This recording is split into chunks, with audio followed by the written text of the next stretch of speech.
ladies and gentlemen, to It Came From Netflix here on Reaction and Review. For those of you who don't know what that means that this entire month is dedicated to movies I find through Netflix's instant streaming service. And tonight's movie is a rather interesting one. At least it looks interesting. I won't know until I actually fucking watch it. It's a horror movie from 1985 called The Stuff. I'm going to tell you guys everything I know about The Stuff. It is a film about a bizarre ooze that is sold as a snack food, and it becomes a huge hit. And the people who eat it, apparently something happens to them. I don't know what. I really have no fucking clue. I just know that somehow this ooze is, I guess, lethal or turning them into mutants. It's doing something. But I don't know, because no one's given me that part of the story. The only way for me to find out, though, is for me to actually watch the damned thing. So, without further ado, it's time to kick back, relax, and check out The Stuff.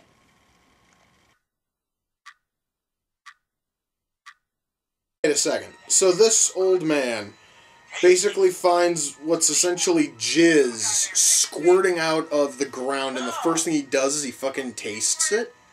I'm sorry, but if I saw something jizz-ish shooting out of the earth, the last thing I would want to do is put that foul-looking shit in my fucking mouth, alright? Oh, God, just the thought is making me ill.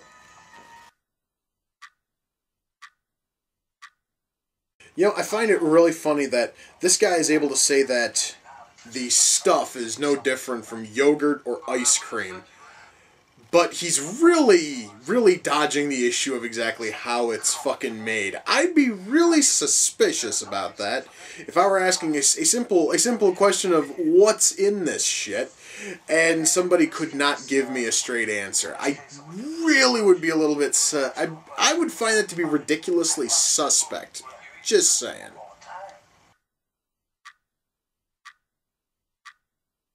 So, wait a moment. So this guy, the head of the company which sells the stuff, is willingly marketing it, packaging it, and distributing it, selling it. He doesn't know what the fuck's in it. He doesn't know what it is. I'm sorry. I thought maybe just a little bit of common sense would tell you, if you're going to sell a product, it would help if you know what the fuck is in it. So that way you're able to dodge any kind of lawsuits which may come from what's in the shit you're selling. But then again, I have something which this film doesn't have, and that's a functioning brain.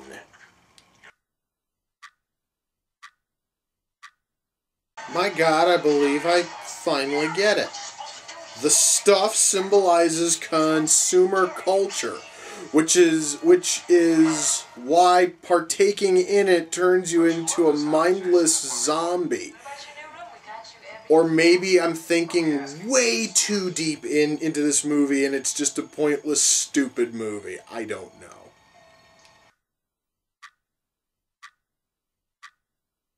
Dear God, they did not reference where's the beef. Fuck, they did. Okay, I totally understand that this movie came out in 1985, and that fucking ad from Wendy's was like the most popular thing in the history of television at that time. But motherfuck, that seriously just felt forced. However, I will give them credit for actually getting the woman who was in the Wendy's Where's the Beef ad for the reference. I can at least give them credit for that.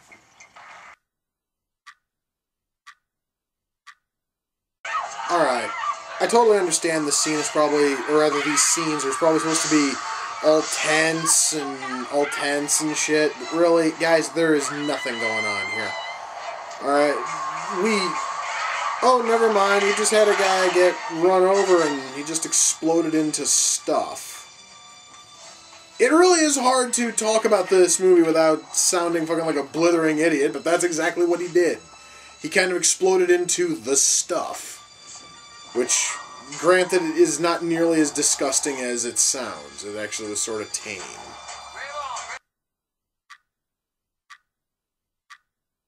You know, there really has to have been a much more like cost fucking effective way of trying to save the country than piling your entire nut job military unit into a dozen taxis. I'm sorry, that would seem a little bit pricey. But then again, since it really doesn't look like anybody's actually paying, I guess it sort of makes sense. Why the fuck am I trying to make sense out of this thing? This movie has failed to make a lick of sense yet. Why the fuck do I think that is going to change in the last 15 minutes?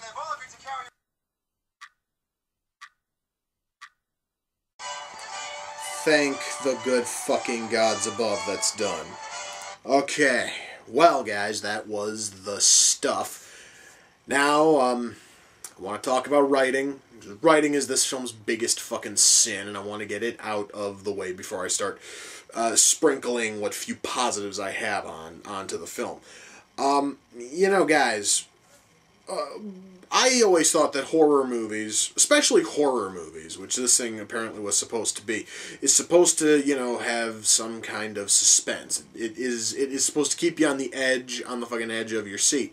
This movie does not do that, but it doesn't do that because the scenes that themselves are very poorly written, and our characters are literally the most lifeless beings I've ever seen in any film ever.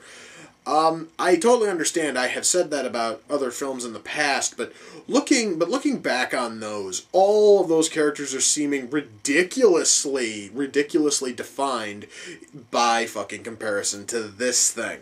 Our characters are all absolutely lifeless. They are all there for they're all there for the sake of being there, and they're all one-note characters. All right, we have Mo, who is a fucking business spy who blackmails everyone he sees. That literally is his entire character line.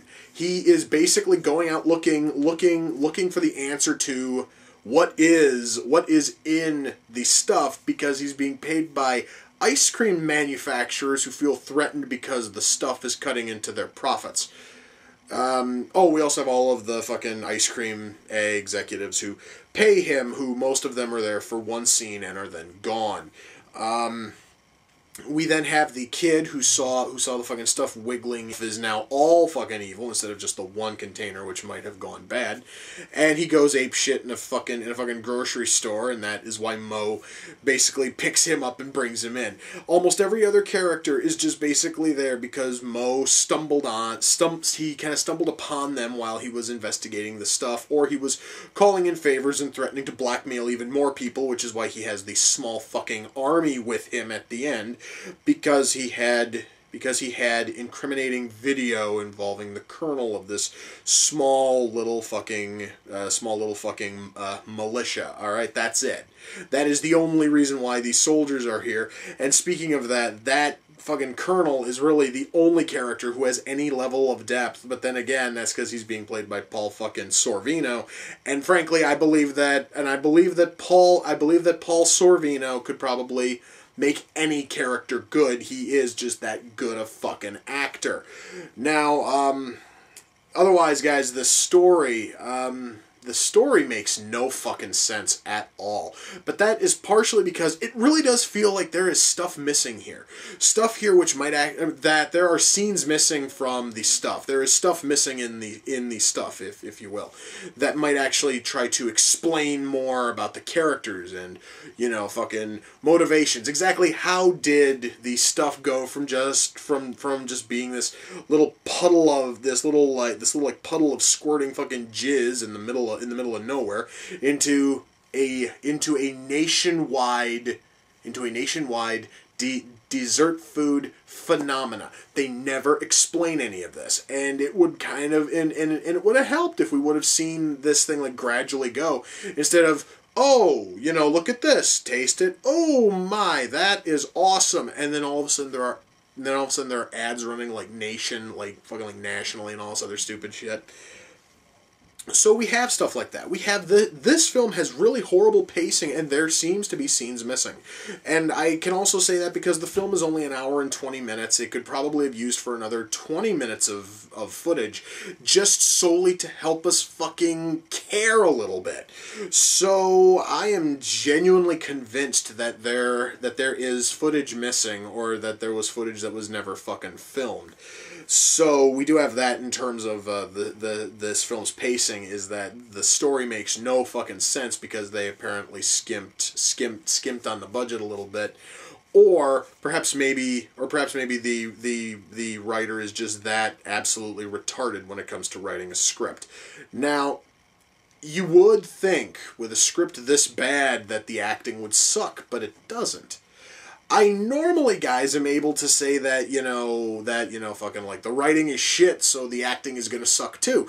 But no, honestly, the actors all turned in a rather promising show here. They all actually were able to take this turd and kind of spin it into artificial gold. Okay, granted, the movie is still complete and total shit, but frankly, I cannot blame that on the acting, because the acting is at least serviceable, but God damn it, that fucking writing. Special effects. I'd like to talk about special effects here. There really are only a handful of fucking effects, and most of them are really good. I'm not going to lie. Example, we have anytime that the stuff vacates a person's body, it always has to vacate through their mouth. So you have these, what I'm going to assume are like rubber heads, which are just people's faces, and they are fucking contorted in the creepiest ways possible. It looks so fucking cool, and I can say that looks awesome. And as for the effects involving the stuff itself, a lot of it seems to just be taking footage of like white fucking ooze, like dripping fucking down somewhere, and then taking the film and reversing it so that way it looks like it's crawling up a wall, all of that kind of shit. And honestly, it certainly works, and I'm going to assume that this film was working with a slightly modest budget. So honestly, that actually is a good way of trying to make your ooze look kind of lively when you don't have a whole lot of cash to do anything else with it. Otherwise, there's also a whole lot of close-ups of it, which also makes it look a hell of a lot bigger, so that way then you can do fucking more with, less.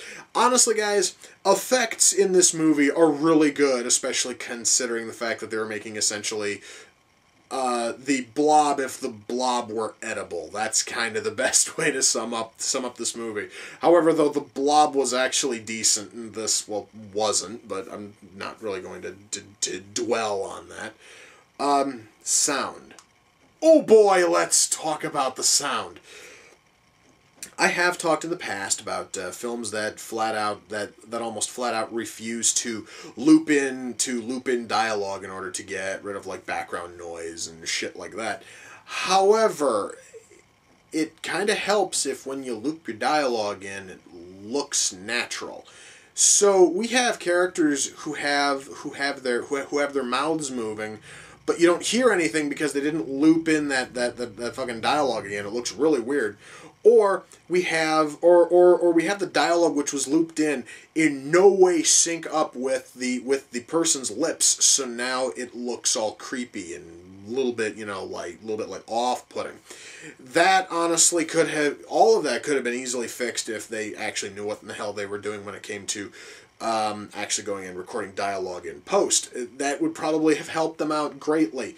However, though, that now leads to a handful of scenes where it just seems a little bit off, and it just looks wrong. And speaking of that, while I'm on the subject, the editors also apparently have never heard of they have never heard of trying to actually work in lines so that way you can cut to another angle and not cut off the line that is being spoken. This happens at least 3 times where you will hear a character talk. They are maybe about 2 words away from finishing, and then the camera will cut to a different angle, and it totally just kills off their, dialogue dead. And it just seems a little bit amateurish. It just doesn't feel right. It doesn't seem right. And frankly, they could have probably done a hell of a lot better. Now, when all is said and done, am I able to recommend this movie? No. I could if you're curious. I mean, if you seriously want to see how how horrible a horror movie can be made. Well, there are far worse than this, but this thing, guys, just sort of ranks up there amongst just bad horror movies, partially because it kind of helps when your big threat is in some way explained. Okay, example, they had to tell you why Freddy or Chucky or Pinhead or the Blob are the way they are. And the only thing you hear the nutjob colonel claim that the stuff is alien in nature, but that is the only time it is ever fucking mentioned as such. And for all I know, it could easily be some kind of a fucking it could be some kind of a prehistoric fucking bacterium that sort of crawled out of the earth one day. I don't know, and apparently neither did the writers who made this movie. Now, earlier I mentioned, and I'm not sure if I cut this yet when I'm done editing, but I did mention that this film could possibly have some kind of symbolic meaning about consumerism in general, and it does sort of work. There really is a lot there for that. And if you really want to look for a film which is trying to give a message in a very bizarre sort of way, this film almost works. So if you're looking for a film which is trying to damn consumerism, then hey, by all means, this film here is probably perfect if you can, dig around in all of the bullshit and actually pull out that, message and be able to make it work. However, if you're just looking for a good horror movie, there are far better movies out there. However, again, there are also far worse. But frankly, this thing, guys, it just sort of felt like a bit of a waste, and I certainly would not recommend it to anybody for any real reason outside of morbid curiosity. After all, it was morbid curiosity that actually got me to watch it. And you guys might honestly have a little bit of a better, reaction to it. Some of you out there might genuinely enjoy this.